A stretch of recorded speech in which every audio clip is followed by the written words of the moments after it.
Discover a better way to serve God. Join today. Ndifuna kuti ndikulandireni masolo ano pamene ndikulimbikitsana nanu chikhulupiriro cha Mkhristu. Kodi chikhulupiriro ndi chani?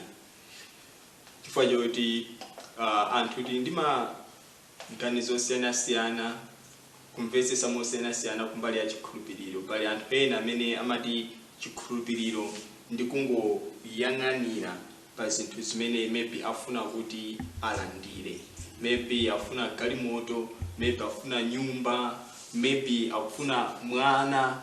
Ndi chikhulupiriro chawo chimangokhala kuti chazunguliridwa ndi zinthu zimene iwo akufuna.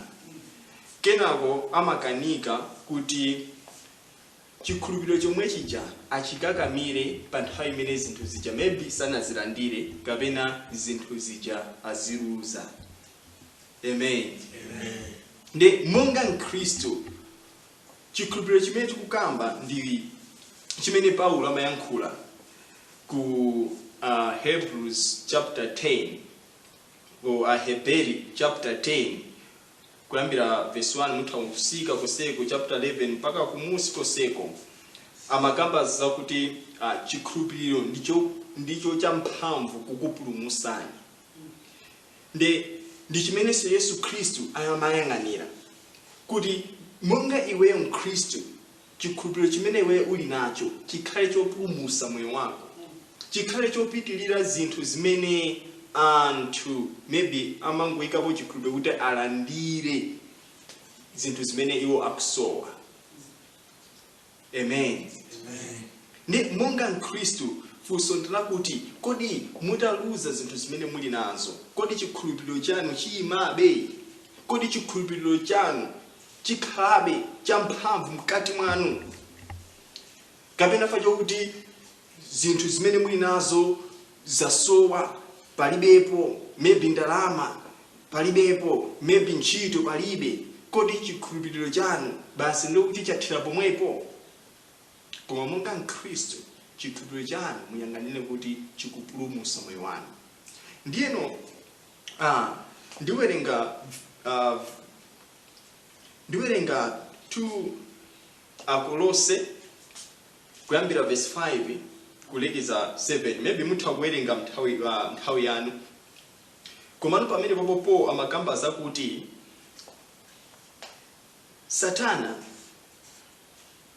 mphamvu yake ndiyo kuti yamangidwa. Ndipo tikudziwa chikhalidwe cha Satana kuti kwake ndi kupha, kuba ndi kuwononga. Komano apopo Paulo amasimikizira anthu aku Atesalonika, not Akolose, koma anthu aku Atesalonika kwasimikizira kuti mphamvu ya Satana yatani kodi yamangidwa. 2 Atesalonika 2 kuyambira verse 5 kulekeza 7. Akuti mphamvu ya Satana ndiyo kuti yamangidwa, yachingidwa. Si yonse imene china chilichonse chimene mukuchiona chochitika choyipa inde ndi oyipayo, koma suti akupanga ndi mphamvu zonse. Chifukwa chakuti inuyo ndi ineyo monga Mkhristu tili pa dziko lapansi pano. Inuyo okhulupirira muli pa dziko lapansi pano, ineyo okhulupirira ndili pa dziko lapansi pano. Ndipo cha zimenezo akuti Mulungu wachinga mphamvu ya oyipayo kuti isaonekere yonse pa dziko lapansi. Koma akuti pa verse 7 mukawerenga auna kuti komano Mkhristu, inuyo ndi ine okhulupirira tikadzatengedwa okukwatulidwa, ndi pamene tsopano oyipayo azaonese mphamvu zake. Ndi pamene tsopano kuzakhala mavuto osiyanasiyana oposera amene tikuwaonawo. Ndiyeno ndi pempho langa kuti chikhulupiriro chanu munkhulupirire Mulungu nthawi ino. Ndi kusiyana kuti muzamukhulupirire Mulungu pa nthawi imene anthu ena akwatulidwa. Chifukwa chakuti mukamkhulupirira Mulungu nthawi ino ndi mwazi wa Yesu umene ukupulumuseni. Koma mukazamkhulupirira Mulungu after kukwatulidwa ndi mwazi wanu umene uzakupulumuseni. Chifukwa chakuti panopa tukhala mnyengo ya chisomo chisomo cha Yesu Khristu. Ntchito zonse zimene panopa tuna kuti chisomo noti chipulumutso chimene tili nacho panopa ndi ntchito ya Yesu Khristu pa mtanda. Ndi ntchito za Yesu Khristu pa mtanda paja, si ntchito zathu yayi. Ndi ntchito za Yesu pa mtanda. Ndino anthu akakwatulidwa, anthu akazati apita kumwamba, anthu ena ndikutsala, Satana anunso pano azamasulidwa. Mphamvu zake sopano azakhala kuonesa mphamvu zake zonse. Mphamvu zake ndi chani? Pa Yohane 10:10 akuti Satana kwake ndi kupha, kuba ndi kuononga. Inde izizi zikuchitika kupha, kuba ndi kuononga, koma si mphamvu zake zonse. Komano anthu akazakwatulidwa, Satana azaonetserano zake zonse. Ndino ndi bwino monga Mkhristu kukhala wokhulupirira Mulungu mnyengo ino, fachoti ukudalira mwazi wa Yesu. Ndi kusiyana kuti uzamukhulupirire Mulungu mukudalira mwazi wako after mkwatulo. Ndiye mweso pano funso nkumati kodi zimene zimachinga oyipayo Satana tingamutchinge bwanji? Tingamuyimike bwanji mabanja mwathu, muzintchito zathu, even mu moyo mwathu? Ndiye ndikupasani mapoint awiri oti akuthanga treni niyo monga Mkhristu kumuyimika oyipayo. Number 1 ndi pemphero. Pemphero. Yesu Khristu anawuza ophunzira ake mwachindunji, anamuuza Peter kuti Satana amafuna kuti akupeteni, akuonongeni, koma ndatani kodi ndakupempherera. Munjira ina ndamuyimisa mphamvu zake, ndamuchinga mphamvu zake kuti zisabwere zonse pa moyo wako. Ndino pemphero lili ndi mphamvu lochinga plani ya oyipayo pa banja pano, pa moyo wanu. Mkhristu amene amapemphera ndi Mkhristu amene amachinga mphamvu za oyipayo, maplana oyipayo pa moyo wake. Ndino osamangodandaula kuti yayi zakuti zikuchitika funso ndirakuti kodi mukupemphera? Ngati mukupemphera ndiye kuti mukhale ndi chiyembekezo kuti oyipayo sakwanirisa plani yake.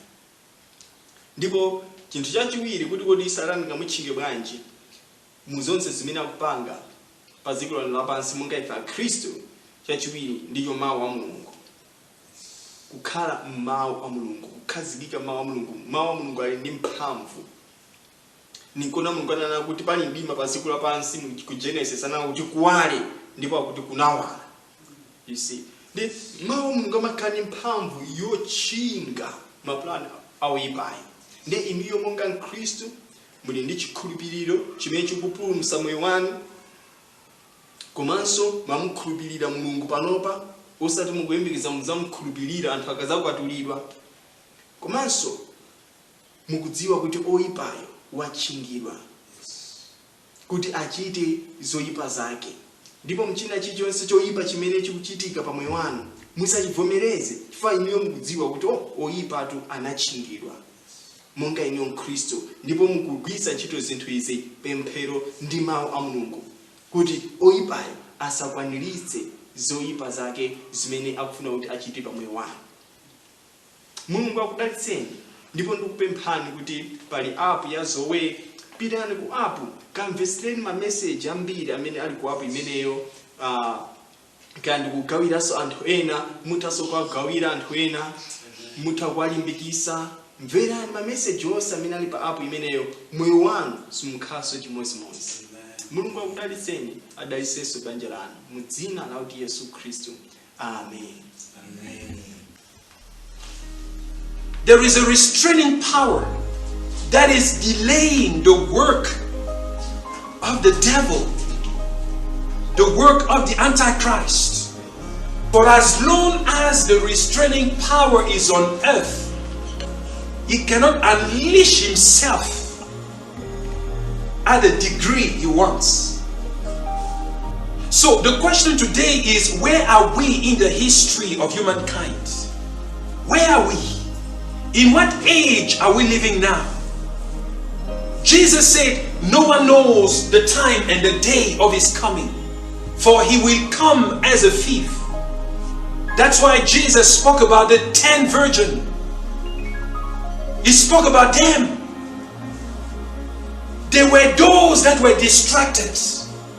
They were supposed to be ready every day, but they became distracted. That's what is happening now. The reason for the distraction today was already foretold. It was a prophecy that many did not believe. God can use anything to feed us. But you see, God's perfect will is for the church to take care of itself. That's why the disciples took care of themselves. They never sent any of their members, any Christian. I'm not talking about local churches. There was no local churches. There was only the believers in Christ Jesus. No matter the city they were in Christ. As long as they are in Christ, they must be taken care of. So distribution was made so that no one would lack anything. So there was a Christian economy. A Christian economy means that money circulates among us. Hallelujah. So they were strong. Everyone was blessed. That's why the Bible says that there was much grace among them. There was much grace. Pay careful attention to the wording here. Grace was so much. Why? Because distribution was made to meet the need of the brethren. And there was a purpose why the distribution was made in such a way that no one lacked anything. That was because they knew that if any one of them suffered, it was an open door for the devil to win that person back to the world. What is happening today? Many of the brethren are going astray, not because they wanted to get astray. Those who are supposed to help them are not helping. They prefer to have big mansions and they boast on the pulpit. I am big. I'm so blessed. I'm too big. Selfishness. Nobody's perfect.